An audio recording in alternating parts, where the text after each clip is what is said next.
GK का कुछ नहीं पता था क्या होता है कैसे होता है। मैंने टाइम बहुत दिया था कि हाँ रोज़ डेली 10 से 12 घंटे की शिफ्ट में पढ़ना। तो वहाँ पे ऐसा लगा कितनी बड़ी पदों की भर्ती थी, उसमें चूक गए, वापस वहाँ टूट भी गए होंगे, किस प्रकार से खुद को आपने संभाला और मोटिव किया? डॉक्यूमेंट वेरिफिकेशन भी करवा लिया था। उसके बाद जो है फाइनल रिजल्ट आया, उससे मेरे 6 नंबर कम थे। मतलब ड्यूटी भी जाना, उसके बाद में टाइम ऐसे मैनेज हो जाता था? कंसिस्टेंसी रखोगे तो वो चीज़ ज़्यादा अच्छे से आप पढ़ पाते हो। नमस्कार दोस्तों, स्वागत है आप सभी का आज के इस सिलेक्टेड इंटरव्यू के अंदर। और आज अपने साथ में हैं तान्या जी डाल और उनकी माता जी। और इस वीडियो के माध्यम से हम सारे जो बच्चे, उनके जो गार्जियंस हैं, उनको थोड़ा ये चर्चा करेंगे कि एक बच्चे की सफलता के अंदर माता पिता का क्या रोल रहता है। और साथ ही साथ में तान्या जी ने विगत जो तृतीय श्रेणी एग्जाम था उसमें असफलता हासिल की, असफलता मिली उनको, उसके बावजूद उन्होंने वापस कमबैक किया और थोड़ी सी सीटों के अंदर उन्होंने बहुत ही अच्छे नंबर से उन्होंने इस एग्जाम को क्रैक किया है। सर्वप्रथम स्वागत है आपका और कांग्रेचुलेशन, आपको ढेर सारी शुभकामनाएं।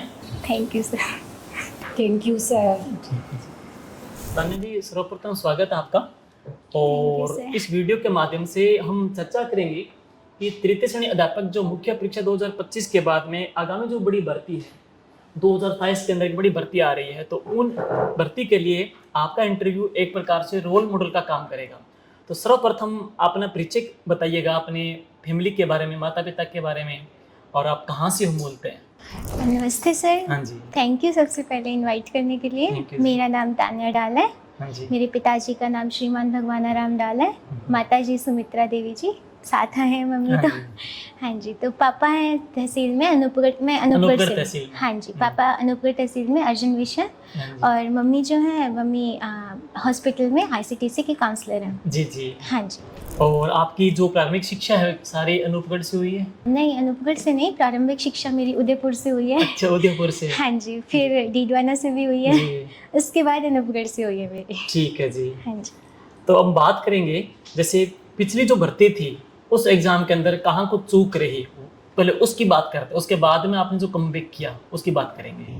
पिछली भर्ती सर ऐसा नहीं है कि मैंने तैयारी नहीं की थी या टाइम नहीं दिया था, और सब चीज़ें रिवाइज करना, सिलेबस को अच्छे से रिवाइज करना, सब चीज़ें अच्छे से की थी। लेकिन पिछली भर्ती की चूक थोड़ी ये थी कि मैंने जीके को सब्जेक्ट से ज़्यादा फोकस करके पढ़ा जीके था। ज़्यादा पढ़ा आपने? हाँ, कि मैंने सब्जेक्ट्स को छोड़ा थोड़ा, मतलब ऐसे नहीं है कि बिल्कुल नहीं पढ़ा, लेकिन जितना जीके को अहमियत दे के पढ़ा, फोकस दे के पढ़ा, उतना नहीं। जी। मैंने सब्जेक्ट्स को थोड़ा लाइटली ले लिया था जी। उस टाइम, ऐसा हुआ था। और वो चीज़ कहीं ना कहीं पेपर में जाके रिफ्लेक्ट हुई और पेपर के उसका पूरा इफेक्ट पड़ा पेपर जी। पे, ऐसा हुआ था। हाँ, उसमें क्या है कि 50+40 मेथड का और विद्यालय विषयों का अच्छा रोल था। अच्छा रोल था। और बच्चे सारे जीके पढ़ रहे थे सारे बच्चे, और वो लेवल का आ गया था सब पेपर। तो हाँ वहाँ पे ऐसा लगा कितनी बड़ी पदों की भर्ती थी, उसमें चूक गए, वापस वहाँ टूट भी गए होंगे, तो किस प्रकार से खुद को आपने संभाला और मोटिव किया? उस टाइम तो सर बहुत और बुरा परिवार लगा वालों का था। क्या सपोर्ट रहा उसमें? परिवार वालों का बहुत सपोर्ट रहा। उस टाइम जैसे ही रिजल्ट आया था तो डबल में हो गया था। अच्छा। डॉक्यूमेंट वेरिफिकेशन भी करवा लिया था। जी। उसके बाद जो है फाइनल रिजल्ट आया, उससे मेरे 6 नंबर कम थे। मेरे 180 मार्क्स थे और उसमें 186 गई थी OBC की। जी। तो उस अकॉर्डिंग से फिर मेरी सारी फ्रेंड्स और जितना फ्रेंड सर्कल था उन सबका सिलेक्शन उसमें हो गया था। मैं बची थी जिसका नहीं हुआ था, तो बहुत बुरा लगा था कि इतनी मेहनत करने के बाद भी नहीं हुआ। फिर लगा कि शायद खुद में ही कुछ कमी रही होगी। एक बार तो बहुत ज़्यादा बुरा लगा था, पर फैमिली वालों ने उस टाइम बहुत सपोर्ट किया था। उन्होंने कहा था कोई बात नहीं बेटा, इस बार नहीं अगली बार हो जाएगा। हम जो पढ़ते हैं, जो मेहनत करते हैं, उसका फल हमें कहीं ना कहीं कभी ना कभी मिलता ही मिलता है। आपने अपनी तरफ से पूरी कोशिश की थी, हो सकता है कुछ गलतियों की वजह से रह गया हो या पेपर उस टाइम हमारा सेट ना बैठा हो, कुछ भी हो सकता है। तो उन्होंने बोला कि कोई बात नहीं बेटा, नेक्स्ट टाइम आपका हो जाएगा, आप अच्छे से पढ़ो। उन्होंने डीमोटिवेट नहीं किया, मोटिवेट किया था अच्छे जी। से। और उसके बाद में जैसे कि आपने तैयारी वापस कैसे स्टार्टअप की? तैयारी सर एक्चुअली में उस टाइम हुआ क्या था कि मैंने MGGS as a assistant teacher उसका भी फॉर्म अप्लाई किया था, तो उसमें भी मेरा हो गया था। महात्मा गांधी स्कूल में हो गया आपका? हाँ जी, महात्मा गांधी गवर्नमेंट स्कूल में। तो मैं as a contractual teacher, assistant teacher मैंने वहाँ ज्वाइन किया था अगस्त 2023 में। उसके बाद मैं थोड़ा ऐसे होता है कि एक बार थोड़ा डाउन फेज था कि अभी रिज़ल्ट आया था और रिज़ल्ट में नहीं हुआ।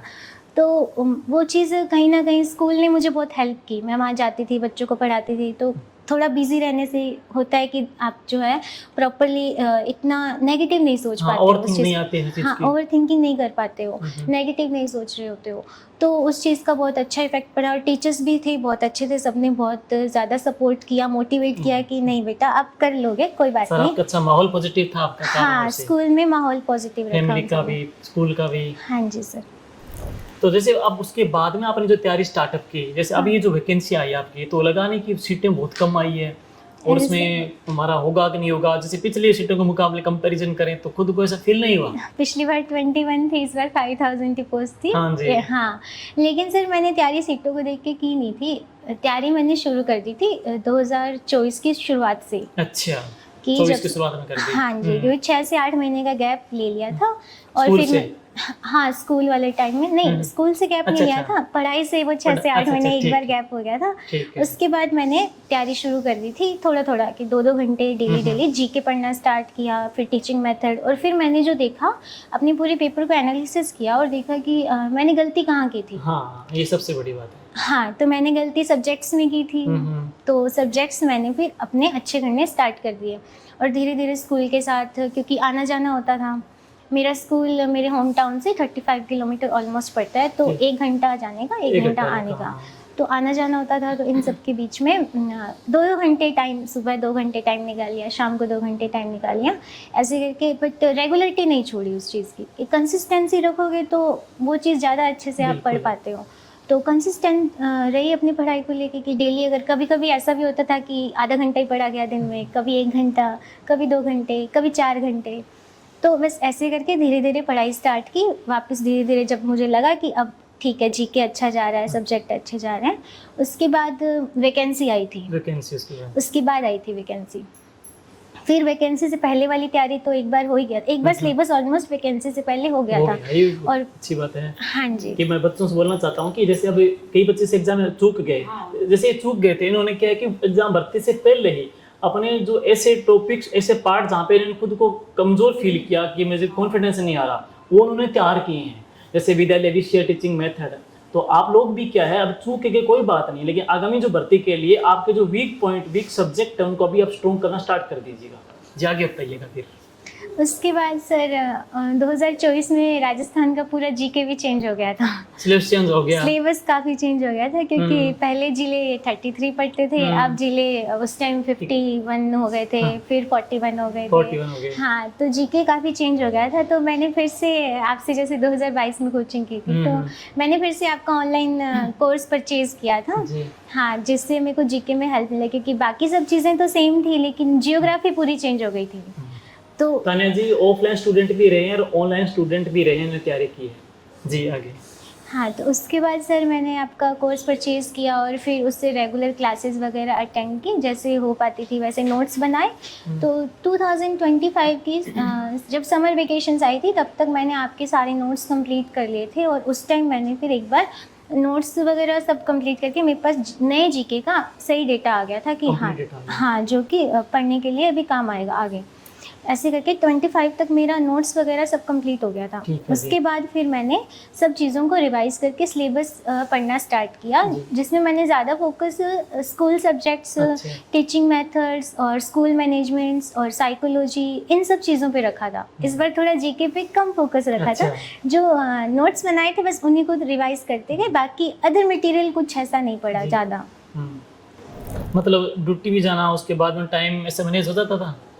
सर बस समर वेकेशंस में थोड़ा टाइम मिलता था ज़्यादा, बाकी मैनेज मुश्किल लगता था करना पहले, पर धीरे धीरे जैसे जैसे कभी 1 घंटा, कभी 2 घंटे, धीरे धीरे मैनेज करना स्टार्ट किया। जैसे सुबह गर्मियों का टाइम जो होता है, उसमें फिर भी आप 1 बजे स्कूल की छुट्टी हो जाती है, तो आप 2 बजे तक घर पहुंच जाते हो, शाम का आपको टाइम अच्छा मिल जाता है। पर जो विंटर्स में जो टाइम आता है वो ऐसा होता है कि सुबह 10 से लेके शाम को 4 बजे तक स्कूल है, तो उस टाइम में थोड़ा टाइम मैनेज करना मुश्किल हुआ था स्टार्टिंग में।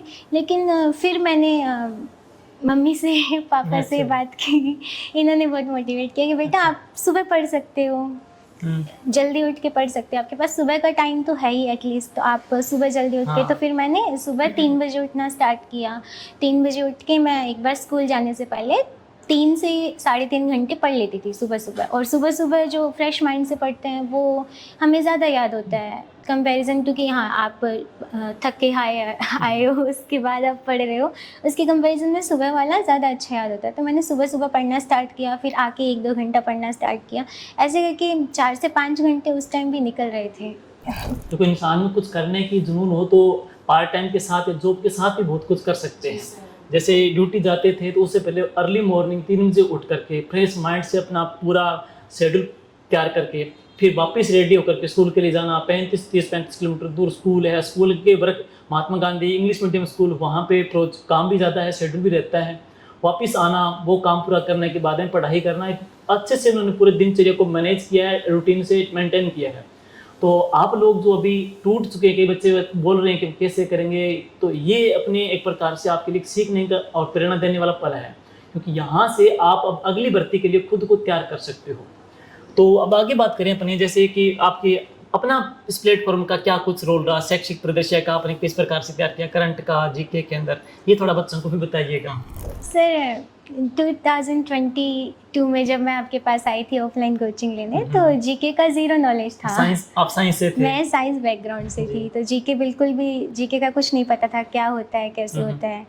तो उसके बाद आपसे ही ज्वाइन किया, आपसे जीके के बारे में पढ़ा, जीके समझ आया, तब मैं जीके को थोड़ा, मैं पहले जीके से डरती थी कि जीके के अंदर इतनी सारी चीज़ें होती है, हमें सिर्फ उसका रट्टा मारना पड़ता है, इतना सारा कैसे पढ़ लेंगे। अब जो साइंस का स्टूडेंट होता है, जब तक उसको वो चीज़ समझ नहीं आती, हाँ, तो जब तक कंसेप्ट क्लियर नहीं होता तब तक हम उस चीज़ को याद नहीं कर पाते, हमारी थोड़ी सी ये दिक्कत होती है।